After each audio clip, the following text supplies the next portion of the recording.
Today, we're going to go down a list of 10 anime characters that can beat the most powerful character of Jujutsu Kaisen, Gojo Satoru. We'll start from characters that can theoretically beat Gojo and move up to characters that win so easily it's not even funny. So, let's start with number 10, and it's Law from One Piece.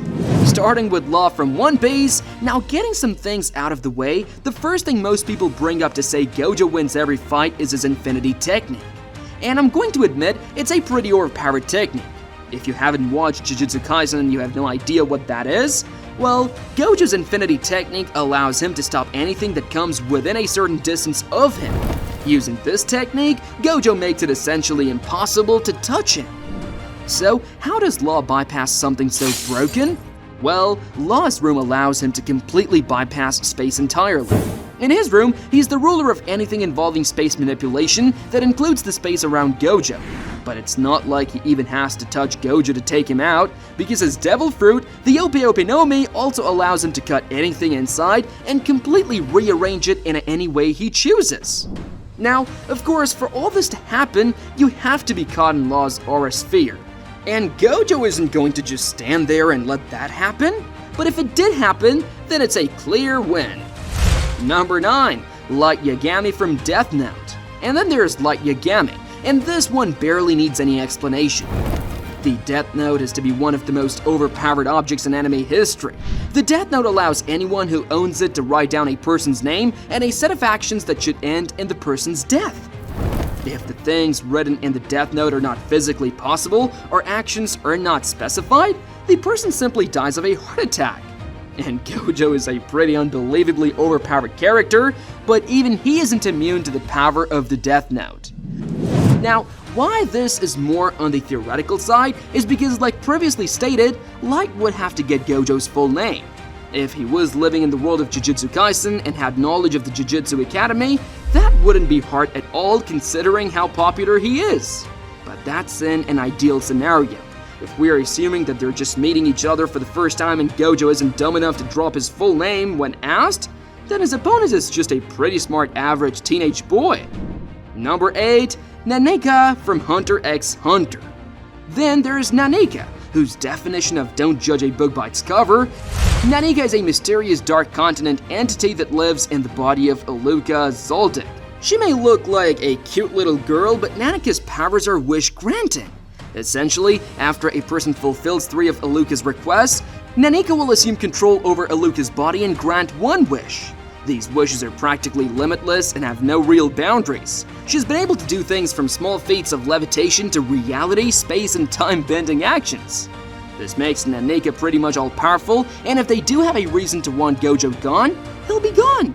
There is no sugarcoating it, but if they don't have a reason to delete Gojo from existence, then someone is going to have to fulfill all of Nanika's conditions and make the wish without Gojo finding out. Number 7, Naruto Uzumaki from Naruto. Now here's where things start getting a bit more clear-cut. Naruto Uzumaki comes from a world where everybody with access to chakra reserves can do everything from walking on water to summoning magical nukes. Naruto himself has a boatload of abilities that put him on par, if not several levels above Gojo. For instance, Gojo's 6 Eyes technique makes it so that the cursed energy he loses when deploying techniques is so tiny, it might as well be an infinite well of energy. But Naruto is from the Uzumaki clan, filled with beasts that are known for having massive reserves of chakra and stamina. On top of that, while Limitless makes the number of attacks Naruto can use against Gojo limited, Gojo is not going to be nearly fast enough to keep up with or fight Naruto. Add that with variants of the Rasengan that literally warp space and time around itself, then it's not hard seeing Naruto taking the win here. Number 6, Lelouch Lamberouge from Code Geass. And then there's Lelouch from Code Geass. Now this is definitely a more interesting debate. Lelouch's main power comes from his mind manipulation, stemming from the Geass. Gojo is shown to be not immune to mind manipulation, meaning that he won't be able to avoid Lelouch's commands. But the only issue with this matchup is the fact that Gojo is usually shown to be wearing a blindfold, and he has no issue moving around with it. And since Lelouch's Geass takes effect through eye contact, it makes this a pretty simple cut and dry story. There needs to be a specific scenario where Lelouch can make eye contact with Gojo and force him to bring himself down. but it is possible despite everything? Number 5. Luard from Hellsing. Luard is the first character that can just directly overpower Gojo Satoru thanks to his immortality, regeneration, and sheer unpredictability. Gojo's infinity stops most physical and energy-based attacks. Luard has enough hacks to keep Gojo busy, and likes summoning an army of familiars to keep him on the defensive. Luard also has centuries worth of battle experience that gives him a pretty huge fighting advantage over Gojo.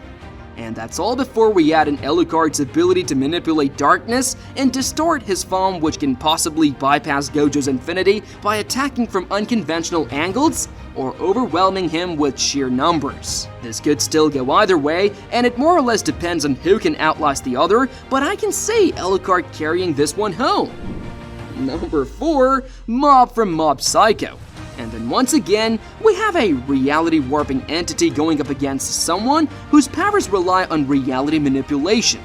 Mob has crazy psychic abilities, which include telekinesis, energy manipulation, and creating powerful barriers. His power levels are dictated by his emotional state, meaning that the more emotional he feels, the stronger he gets, and at a 100% emotional state, he becomes a more serious threat. Since his powers can warp reality, most of Gojo's most powerful attacks that involve distorting reality and manipulating infinite space can be nullified and absorbed, making this a terrible matchup for Gojo. But the last few matchups are even worse, not just because of technical wins, but because of the raw power difference.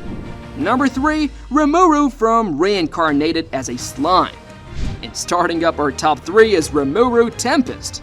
This is the first character on the list that is just too broken for Gojo to even think of defeating. First of all, Rimuru's hacks all come from his Predator skill, which allows him to devour his opponents and gain their abilities. Thanks to this, Rimuru has devoured abilities that make him a reality-busting character.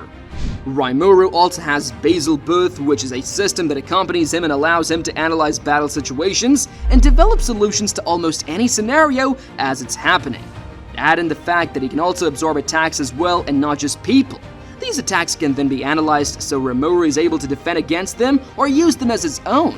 Thanks to all these abilities and Rimuru being able to make more on the spot in certain situations, there's no scenario where Gojo is winning this matchup.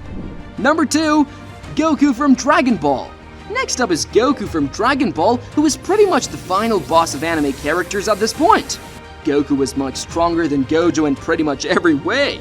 In terms of strength, speed, and hacks, Goku is so much stronger than Gojo that the fight shouldn't take anything more than a second.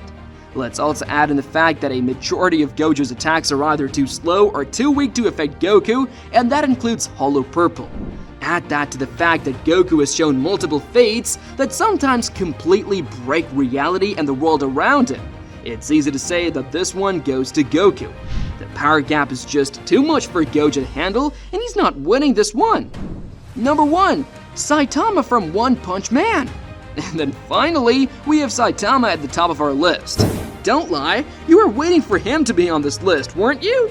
Saitama is a character who's so strong, talking about him in any comparison with other characters is almost funny.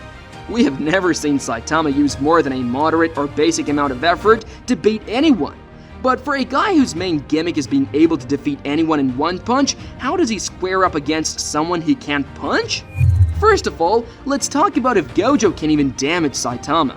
The best candidates to damage Saitama are his Hollow Purple technique and his domain expansion. While both are infinite insta-kill death traps, Saitama has been known to move close to, if not past, the speed of light. A serious Saitama wouldn't let Gojo do much of anything before going in for a one-kill punch. Now, can the punch hit? Well, yes it can. We have seen him hit Guru so hard that his punch went back in time to knock the wannabe monster out. Saitama's abilities are known to fairly regularly bypass the laws of space and time to get the job done. So in this scenario, just like the last few, Gojo stands next to no chance. But hey, that's just my opinion. Feel free to debate in the comments what you agree and don't agree with. And remember to like and subscribe to never miss an upload. Thanks for watching. See you. Bye.